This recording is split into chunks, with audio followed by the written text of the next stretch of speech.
Le fleuron japonais coulait par son équipe en 6 heures. En 1939, l'état-major de la marine impériale approuva la construction d'un porte-avions révolutionnaire qui devait incarner une nouvelle génération de navires de guerre. Les concepteurs s'inspirèrent du vétéran Shokaku, mais leur ambition dépassait largement ce modèle éprouvé.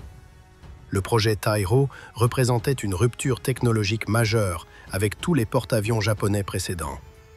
Pour la première fois dans l'histoire navale nippone, un bâtiment de cette classe recevrait un pont d'envol blindé capable de résister aux bombardements ennemis les plus intenses. Les chantiers navals Kawasaki de Kobe furent sélectionnés pour matérialiser cette vision audacieuse.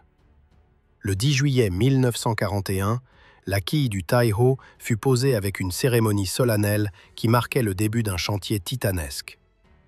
Les ouvriers travaillèrent sans relâche pendant près de 2 années pour assembler cette forteresse flottante dont les dimensions impressionnaient tous les observateurs. Le blindage du pont d'envol atteignait 80 mm d'épaisseur dans certaines zones critiques, une protection sans précédent qui devait permettre au navire d'encaisser plusieurs impacts de bombes de 500 kg tout en maintenant ses capacités opérationnelles. Les ingénieurs avaient calculé que cette cuirasse transformerait le Tairo en véritable bastion mobile, capable de dominer n'importe quel théâtre d'opération dans le Pacifique. Le pont d'envol mesurait 257 mètres de long sur 30 mètres de large, constituant la plus vaste surface de décollage et d'appontage jamais installée sur un porte-avions japonais avant le gigantesque Shinano. Les dimensions colossales du navire posèrent des défis techniques considérables aux constructeurs. Pour compenser le poids de la superstructure en îlot située à tribord, les architectes navals durent décaler l'ensemble du pont d'envol de 2 mètres vers bâbord, une solution ingénieuse qui préservait l'équilibre général du bâtiment. Contrairement à tous les porte-avions nippons construits avant la guerre, le Taiho ne recevait pas un pont en planche de bois, mais une structure entièrement métallique recouverte de latex pour améliorer l'adhérence des appareils lors des manœuvres. 14 brins d'arrêt hydrauliques équipaient le pont pour stopper les avions lors des appontages, complétés par 3 barrières de sécurité destinées à intercepter les appareils qui manqueraient les brins. 2 immenses ascenseurs blindés, pesant chacun 100 tonnes longues, permettaient de transférer les avions entre les hangars et le pont d'envol. Le premier se situait à l'arrière, tandis que le second était positionné en avant de l'îlot. Ces élévateurs pouvaient soulever des appareils pesant jusqu'à 7 tonnes et demie, une capacité qui devait accueillir les futurs chasseurs et bombardiers lourds en cours de développement. Les ingénieurs avaient initialement prévu d'installer 2 catapultes à vapeur sur la proue pour assister les décollages des avions les plus chargés. Mais ils optèrent finalement pour un système de fusée d'appoint jugé plus compact et plus fiable. Le profil général du Tairo rappelait celui des porte-avions britanniques de classe Illustrious, avec une étrave fermée qui montait jusqu'au niveau du pont d'envol. Cette configuration améliorait considérablement la tenue en mer du navire et optimisait l'écoulement de l'air sur la partie avant du pont, facilitant ainsi les opérations aériennes par mauvais temps. 8 chaudières Campon de type Aerogo alimentaient 4 turbines à vapeur Campon reliées à 4 hélices qui développait une puissance totale de 160 000 chevaux. Cette motorisation exceptionnelle propulsait les 37 268 tonnes du Taiho à la vitesse maximale de 33 nœuds et 3 dixièmes, faisant de ce mastodonte blindé l'un des porte-avions les plus rapides du monde. Les soutes à mazout contenaient 5 825 tonnes de carburant qui conféraient au navire un rayon d'action de 10 000 milles nautiques à la vitesse de croisière de 18 nœuds, lui permettant d'opérer dans l'immensité du Pacifique sans ravitaillement pendant des semaines. Contrairement aux conceptions européennes de l'époque, le projet original du Taiho ne prévoyait aucune installation radar. La marine impériale japonaise ignorait totalement que d'autres nations utilisaient déjà des radars à impulsion pour le combat jusqu'en 1941, lorsqu'une mission technique nippone visita l'Allemagne et découvrit cette technologie révolutionnaire. Le choc fut considérable et Tokyo lança immédiatement un programme accéléré de développement radar pour rattraper le retard accumulé. Juste avant l'achèvement du Taiho en 1944, les techniciens installèrent un radar de type 21 au sommet de l'îlot et un autre sur la passerelle inférieure, offrant ainsi aux navires des capacités de détection aérienne sur plus de 150 km. L'armement défensif du porte-avions impressionnait par sa puissance et sa modernité. 12 canons anti-aériens flambant neufs de type 98 de 100 mm et 65 calibres équipaient le navire, monté en 6 tourelles doubles réparties symétriquement avec 3 installations de chaque bord. Ces pièces fonctionnaient grâce à un système électro-hydraulique sophistiqué, mais pouvaient aussi être actionnées manuellement en cas de panne électrique, garantissant ainsi leur disponibilité permanente même en situation de combat dégradé. Chaque canon nécessitait un équipage de 11 servants et pouvait tirer en moyenne 15 obus par minute, avec une portée horizontale maximale de 14 km et une portée verticale d'11 km, créant ainsi un véritable rideau de feu protecteur autour du navire. 17 affûts triples de 25 mm complétaient cette défense rapprochée avec un total de 51 tubes. 16 de ces installations étaient montées sur des plateformes situées juste en dessous du niveau du pont d'envol, 8 à bâbord, 6 à tribord et 2 à l'arrière, tandis que la 17e prenait place directement sur le pont d'envol devant l'îlot. Les affûts électriques pouvaient également fonctionner manuellement et crachaient entre 110 et 120 obus par minute avec une portée efficace de 3 km. 25 canons portatifs de type 96 complétaient cet arsenal, normalement accrochés aux parois des hangars, mais rapidement déployables sur le pont selon les besoins tactiques.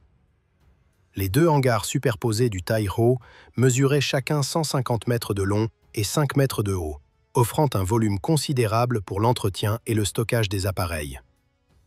Par mesure de sécurité incendie, les concepteurs avaient divisé ces espaces en compartiments séparés par des rideaux ignifugés qui limitaient la circulation de l'air et ralentissaient la propagation des flammes en cas d'incendie. Le hangar supérieur comportait 5 sections, tandis que l'inférieur en comptait 4. Un système de pulvérisation de mousse anti-incendie courait le long des parois et aux extrémités des hangars. En situation d'urgence absolue, le hangar inférieur pouvait même être inondé de gaz carbonique pour étouffer instantanément tout brasier. La capacité aérienne prévue pour le Tai-Ho varia considérablement pendant sa construction. Les plans initiaux prévoyaient 126 appareils, un chiffre qui fut progressivement réduit à seulement 53 avions opérationnels au moment de l'entrée en service. Cette réduction drastique s'expliquait par les caractéristiques des appareils japonais dont l'envergure repliée restait beaucoup plus importante que celle des avions américains. Nombre de modèles ne repliaient leurs ailes qu'à l'extrémité, tandis que certains ne se repliaient pas du tout, limitant sévèrement leur rangement dans les hangars. Le navire devait théoriquement embarquer des avions modernes et plus imposants encore en cours de développement. Mais la plupart de ces appareils de nouvelle génération ne furent jamais prêts à temps pour équiper le Tai-Ho. Au sommet de sa brève carrière opérationnelle, le porte-avions transportait 22 chasseurs Mitsubishi A6M5 Ryzen, surnommés Zéro par les Alliés, 22 bombardiers en piqué Yokosuka D4Y1 Suisei que les Américains appelaient Judy, 3 bombardiers en piqué Aichi D3A2 Val et 18 torpilleurs Nakajima B6N2 Tenzan, désignés Jill par l'ennemi. Le cuirassement impressionnant du Tai-Ho ne se limitait pas au pont d'envol. La ceinture blindée à la ligne de flottaison atteignait 152 mm d'épaisseur à certains endroits stratégiques et pouvait théoriquement résister à l'explosion d'une charge de 300 kg. Les compartiments abritant les machines motrices bénéficiaient d'une protection de 56 mm. Mais ce blindage massif, représentant 8800 tonnes, soit 30% du poids total du navire, provoqua un enfoncement considérable de la coque dans l'eau. Le hangar inférieur se trouvait à peine au-dessus de la ligne de flottaison en charge, et la partie basse des 2 puits d'ascenseur plongeait carrément sous le niveau de la mer, une caractéristique qui allait se révéler fatale. Les concepteurs avaient fait un choix déterminant en privilégiant la protection des soutes à munitions et à torpilles plutôt que celle des réservoirs de carburant aviation. Les citernes de carburant n'étaient que partiellement blindées, car les ingénieurs estimaient que les explosifs représentaient un danger plus immédiat. Cette décision apparemment logique contenait en germe la destruction du navire. Le 7 avril 1943, le Tai-Ho glissa majestueusement dans les eaux du port de Kobe, sous les acclamations des ouvriers et des officiels de la marine. Les derniers travaux d'achèvement se poursuivirent pendant près d'1 an, avant que le porte-avions ne soit officiellement admis au service actif le 7 mars 1944. La guerre du Pacifique faisait rage depuis plus de 2 ans et la marine impériale avait déjà perdu plusieurs porte-avions irremplaçables lors des batailles de la mer de Corail et de Midway. L'arrivée du Taiho apportait un renfort crucial mais tardif à une flotte aéronavale déjà affaiblie. Après des essais en mer satisfaisants qui confirmèrent les excellentes performances du navire, le Taiho mit le cap vers le sud en direction de Singapour, où il rejoignit la flotte combinée. De là, il navigua vers le mouillage de Lingga Roads, au large de Sumatra, où l'attendaient 2 porte-avions vétérans de la 1re division aéronavale de la 1re force mobile, le Shokaku et le Zuikaku, 2 rescapés des grandes batailles qui avaient décimé l'aéronavale japonaise. Pendant plusieurs semaines, les équipages s'entraînèrent intensivement pour parfaire leur coordination et leurs procédures opérationnelles. Les pilotes effectuèrent des centaines de décollages et d'appontages pour se familiariser avec les caractéristiques uniques du nouveau porte-avions. Le 15 avril, le vice-amiral Jisaburo Ozawa transféra officiellement son pavillon sur le Taiho, abandonnant son précédent navire amiral pour profiter des installations de commandement ultramodernes du nouveau fleuron. Les vastes espaces dédiés au centre opérations et aux transmissions permettaient à l'amiral de diriger efficacement l'ensemble de sa force aéronavale pendant les combats les plus complexes. Après cette période d'entraînement, la force aéronavale appareilla vers Tawi-Tawi, près des côtes de Bornéo, où elle prendrait position en attendant le déclenchement de la bataille décisive finale, le Kwantai Keisen, que l'état-major japonais espérait depuis le début de la guerre. Les stratèges nippons croyaient fermement qu'une victoire navale majeure pourrait encore renverser le cours de la guerre, malgré les revers accumulés depuis 2 ans.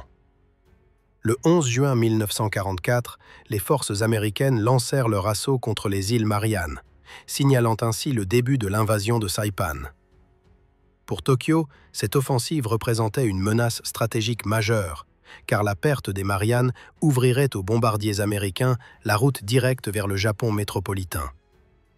L'état-major ordonna immédiatement le déclenchement de l'opération Ago, destinée à détruire les forces de porte-avions américaines avant qu'elles ne puissent consolider leur position. Le 13 juin, l'amiral Ozawa donna l'ordre d'appareillage et sa flotte quitta Tawi-Tawi en direction des Philippines où elle intercepterait la flotte ennemie. Le 19 juin 1944, au petit matin, les vigies japonaises repérèrent les formations américaines à environ 300 km à l'ouest des Mariannes. L'amiral Ozawa ordonna le lancement de la première vague d'attaque composée de 69 appareils entre 7h et 7h30. Le Taiho ne participait pas encore car l'amiral voulait conserver ses meilleurs appareils pour une deuxième vague plus massive. Sur le pont, les servants d'armes scrutaient l'horizon tandis que les radars de type 21 balayaient le ciel. À 7h45 précise, le Taiho vira face au vent pour lancer la deuxième vague d'attaque. 16 chasseurs Zéro s'alignèrent sur la partie arrière du pont, leur moteur produisant un rugissement assourdissant.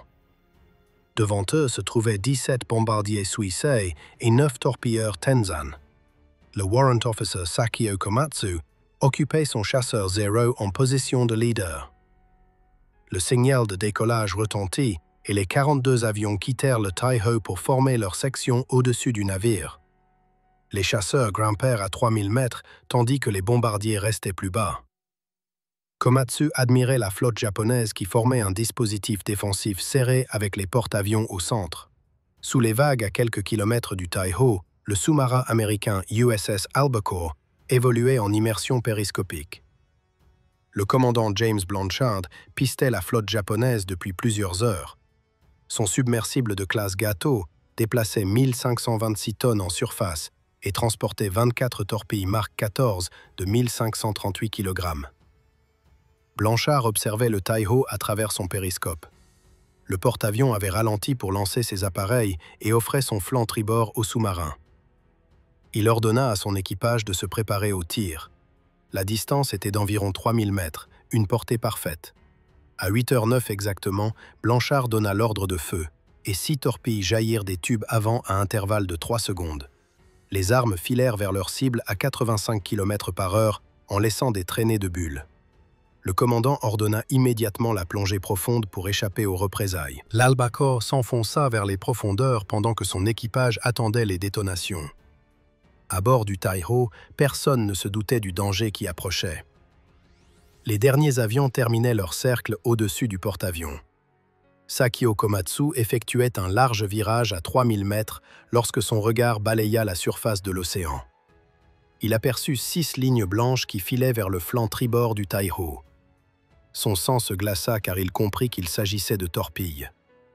La distance diminuait rapidement et dans quelques secondes, les explosions déchireraient la coque du navire amiral.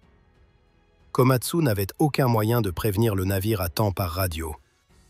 Il prit instantanément une décision qui allait entrer dans la légende. À 50 mètres au-dessus des vagues, le Zéro percuta la torpille de plein fouet.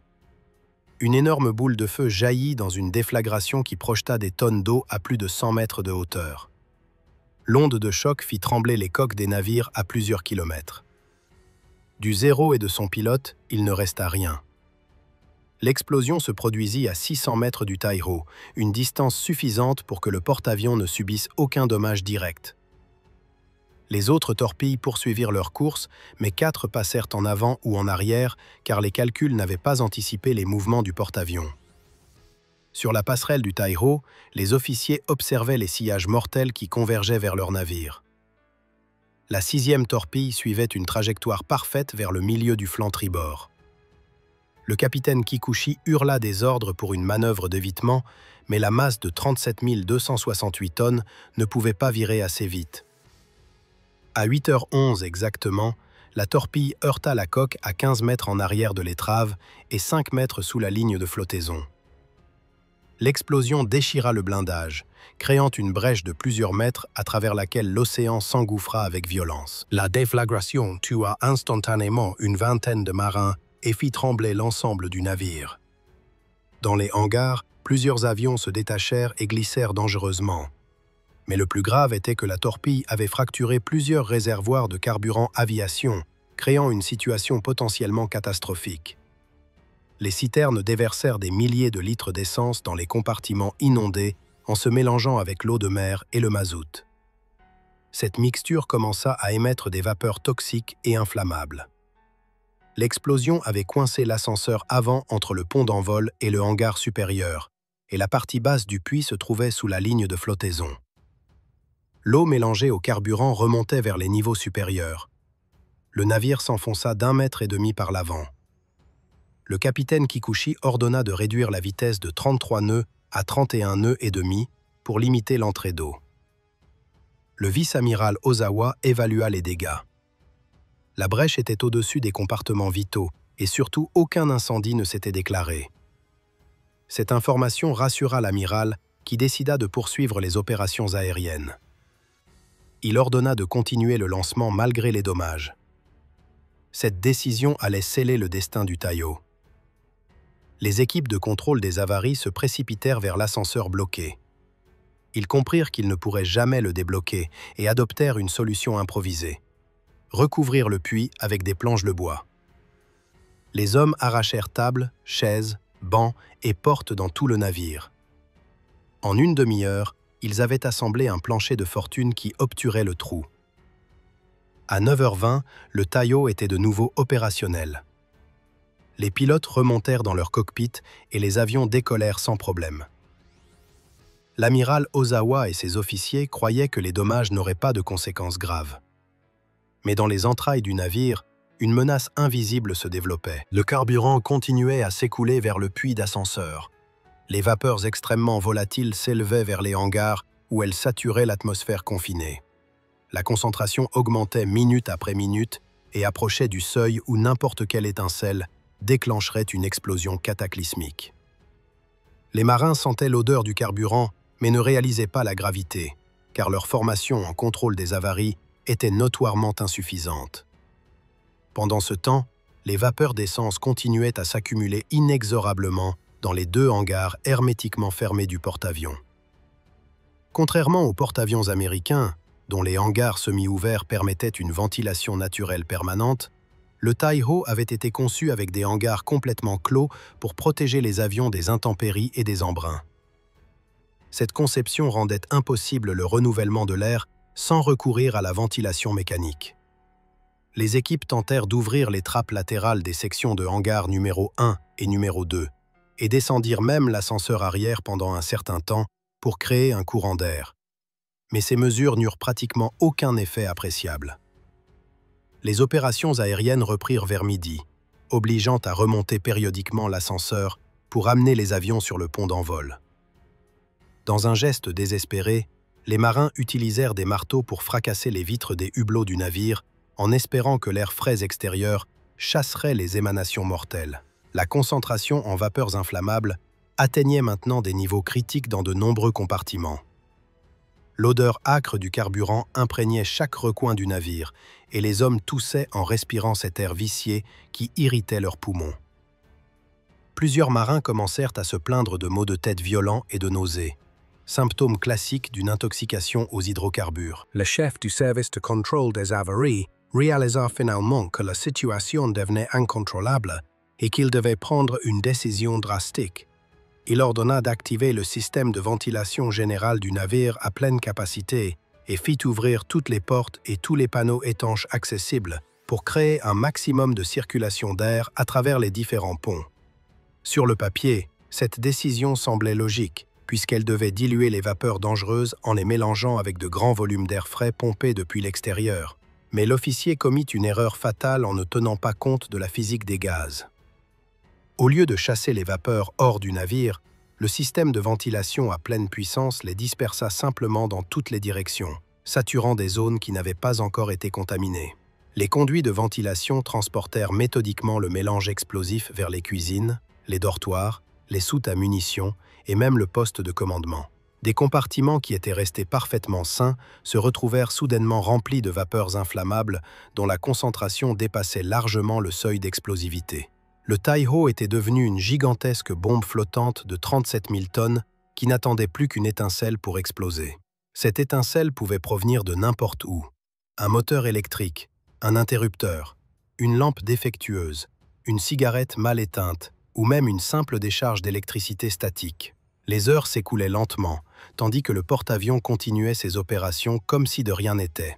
Sur le pont d'envol, les avions décollaient et atterrissaient dans un balai incessant. Dans les hangars, les mécaniciens travaillaient sur les moteurs en ignorant qu'ils évoluaient au milieu d'une atmosphère saturée de gaz mortels. La bataille faisait rage quelque part au-delà de l'horizon, où les pilotes japonais affrontaient les formations américaines dans des combats aériens acharnés. Personne à bord du Taiho ne se rendait compte que le navire amiral vivait ses dernières heures et que la catastrophe était désormais inévitable. La déflagration initiale s'était produite dans l'un des hangars où une étincelle avait finalement enflammé les vapeurs d'essence accumulées pendant des heures. L'explosion se propagea instantanément à travers tous les compartiments saturés de gaz inflammable, créant une réaction en chaîne dévastatrice qui disloqua la structure interne du Taiho. Des centaines de marins furent tués sur le coup par l'onde de choc ou brûlés vifs par les flammes qui jaillirent de toutes les ouvertures. Le blindage du pont d'envol, conçu initialement pour protéger le navire des bombes ennemies tombant du ciel, eut maintenant l'effet inverse en réfléchissant la force de l'explosion vers l'intérieur et en amplifiant les dégâts dans les entrailles du bâtiment. Les machines s'arrêtèrent presque immédiatement et le Taiho perdit toute sa vitesse en quelques minutes. D'immenses incendies se déclarèrent partout, tandis que le mazout, les munitions et les avions restants alimentaient un brasier d'une intensité épouvantable. Le navire commença à agiter dangereusement sur tribord et à s'enfoncer par l'avant, sortant progressivement de la formation de la flotte comme un animal blessé qui s'éloigne du troupeau. Le vice-amiral Ozawa comprit instantanément que son magnifique navire amiral était condamné sans aucun espoir de sauvetage possible. Il ordonna d'évacuer tous les blessés et le personnel non essentiel, mais lui-même refusa initialement de quitter la passerelle. Conformément à la tradition séculaire de la marine japonaise, l'amiral commandant devait partager le sort de son bâtiment et couler avec lui en expiation de l'échec tactique. Ozawa se prépara mentalement à mourir dans les minutes qui suivraient lorsque le Taiho plongerait vers les profondeurs. Mais son état-major intervint avec véhémence en lui rappelant que la flotte avait absolument besoin de son expérience et de son leadership pour continuer le combat. Les officiers supplièrent leur commandant de survivre et de transférer son pavillon sur un autre navire pour poursuivre la direction des opérations. Après de longues minutes d'hésitation, Ozawa céda finalement à leurs arguments. il prit respectueusement le portrait encadré de l'empereur qui ornait la salle des cartes et descendit vers le pont d'envol où un bateau du destroyer Wakatsuki attendait pour le transférer vers le croiseur lourd Aguro qui deviendrait son nouveau navire amiral. Pendant qu'Ozawa traversait les eaux vers le Wakatsuki, une seconde explosion encore plus puissante que la première déchira ce qui restait du Taiho. Des colonnes de flammes oranges et de fumée noire s'élevèrent à des centaines de mètres dans le ciel, tandis que le porte-avions se brisait littéralement en deux sous la violence du choc. L'ordre d'abandonner le navire fut donné et les survivants se jetèrent à l'eau en espérant être récupérés par les escorteurs qui convergeaient vers le sinistre. Le Taiho s'enfonçait maintenant rapidement dans l'océan, la poupe se soulevant progressivement hors de l'eau, tandis que la proue plongeait vers les abysses. À 16h28 exactement, le fleuron de la flotte impériale japonaise disparut sous les vagues aux coordonnées 12°5' nord et 138°12' est. Le navire emporta avec lui 1650 officiers et marins sur un équipage total de 2150 hommes. Les destroyers et les croiseurs récupérèrent seulement 500 survivants traumatisés qui avaient assisté impuissants à la destruction de leur navire. La perte du Taiho représentait un désastre stratégique majeur pour le Japon, qui venait de perdre son porte-avions le plus moderne après seulement 3 mois de service actif. L'enquête menée après la bataille révéla que la cause principale du naufrage n'était pas l'attaque ennemie elle-même, mais l'incompétence catastrophique en matière de contrôle des avaries. Une seule torpille n'aurait jamais dû causer la perte totale d'un navire aussi massif et bien protégé. Suite à cette tragédie, l'état-major ordonna que tous les puits d'ascenseurs des porte-avions japonais existants et futurs soient remplis de béton pour éviter qu'ils ne deviennent des pièges mortels en cas d'inondation. Le sacrifice du warrant officer Sakio Komatsu, qui avait délibérément écrasé son avion sur une torpille pour sauver le navire, s'était finalement révélé vain, puisque le Taiho avait coulé quelques heures plus tard à cause des erreurs de son propre équipage. Si cette histoire vous a captivé, n'hésitez pas à laisser un like pour soutenir la chaîne. Partagez vos réflexions dans les commentaires en nous disant ce qui vous a le plus marqué dans cette tragédie. Et abonnez-vous pour ne manquer aucune de nos prochaines histoires fascinantes sur les grands événements navals de la Seconde Guerre mondiale.